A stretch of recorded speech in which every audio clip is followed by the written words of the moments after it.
সারা রাত একটা একটা করে বেলি ফুল কুড়িয়ে সেই ফুল দিয়ে মালা বানিয়ে তোমার জন্য এনেছি। তারপর তোমার মন খারাপ কেন ভাবি? ভাবি কে? ভাবি আবার কে? তারপর তোমার মন খারাপ কেন বেবি? মন খারাপ থাকবে না? তোমার সাথে কথা কি ছিল? তুমি আর আমি প্রথমবারের মতো একসাথে বসে সূর্যোদয় দেখবো। সেখানে সূর্যোদয় তো দেখতেই পারলাম না, এখন সূর্য দেখো কত উপরে উঠে গেছে। আসলে আমি তো সূর্যোদয় দেখার জন্যই একদম ভোর রাতে বেরিয়েছিলাম, কিন্তু হঠাৎ করে একটা ফোন এলো যে আমার খালা অসুস্থ। খালা অসুস্থ? উনি এখন কোথায়? বাসায় না হসপিটালে? বাসাতেই আছে। ওনাকে হসপিটালে নাওনি? আমি কিভাবে নিব? খালা তো চিটাগাং এ থাকে। তো আমরা একটা ফোন করে তো বলতে পারতাম, অ্যাটলিস্ট আমরা নেক্সট উইকে একসাথে বসে সূর্যোদয়ের প্ল্যান করতাম। সূর্যোদয় দেখে লাভ কি? সূর্য সূর্যের মতোই চলে, পৃথিবী হচ্ছে ঘোরে। তখন মানুষ ভাবে যে সূর্য ডুবতেছে, উঠতেছে, দিন হয় রাত হয়। আমি কি এখানে ভূগোল ক্লাস করতে এসেছি? আমি এখানে এসে তোমার সাথে বসে একটু ভালোবাসার গল্প করবো, সেখানে তুমি আমাকে বৈজ্ঞানিক ব্যাখ্যা দিচ্ছ কেন? আরে প্রেমের কথা বলবো বলেই তো ফুলের মালা বানিয়ে এনেছি। আসো তোমাকে বেলি ফুলের মালা পরিয়ে দিই। লাগবে না। এগুলো দিয়ে মালা হবে না, কানের দুল হবে। কানের দুল পরিয়ে দিই।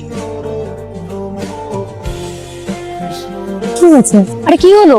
এই একটু সমস্যা আছে। আরে কি সমস্যা? আরে সকালে বাথরুমে যাইনি তো, ওই ন্যাচারাল কল। কাশেম,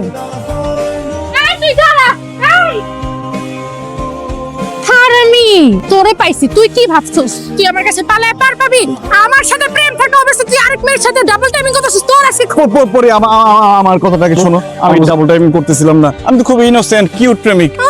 তাহলে যে আমি নিজ চোখে দেখলাম তুমি ডাবল টাইমিং করতেছ, আরেকটা মেয়ের সাথে ফষ্টি নষ্ট করতেছ, ওইগুলো কি? তোরে আমি এক পয়সা দিয়ে বিশ্বাস করি না। তোর আছে? আরে ওইটা আমার প্রেমিকা না, ওইটা হচ্ছে কাশিম ভাইয়ের প্রেমিকা। ওই মেয়ের সাথে কোনোভাবে তোমার কাশেম ভাইয়ের যায়?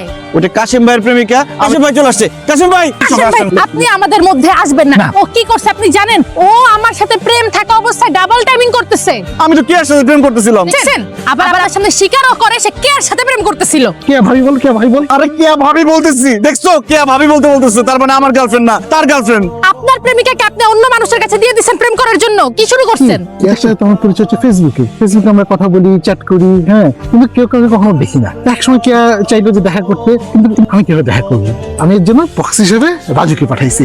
সবই বুঝছি, ও শুরু করছে ভন্ডামি, আর আপনি এগুলো হচ্ছে সাই দিতেছেন, তাই না? আমি আপনাদের কাউকে বিশ্বাস করি না। তোমার আজকে খবরই আছে। আচ্ছা শোন, কালকে তুই যখন কেয়ার সাথে দেখা করতে যাবি, হ্যাঁ, তখন আমি আর পরি দূরে দাঁড়ায় থাকবো, দাঁড়ায় দেখবো, তোদের কথা শুনবো। হ্যাঁ, তখনই ওর কাছে দিনের মতো সব ক্লিয়ার হয়ে যাবে। কালকে আবার ভাবির সাথে দেখা করতে যেতে হবে।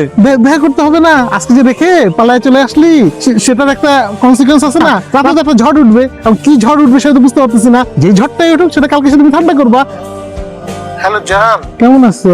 আরে রাখো তোমার কেমন আছো। আজকে তুমি এটা কি করলা? এরকম করে দৌড় দিয়ে কই গেলা তুমি?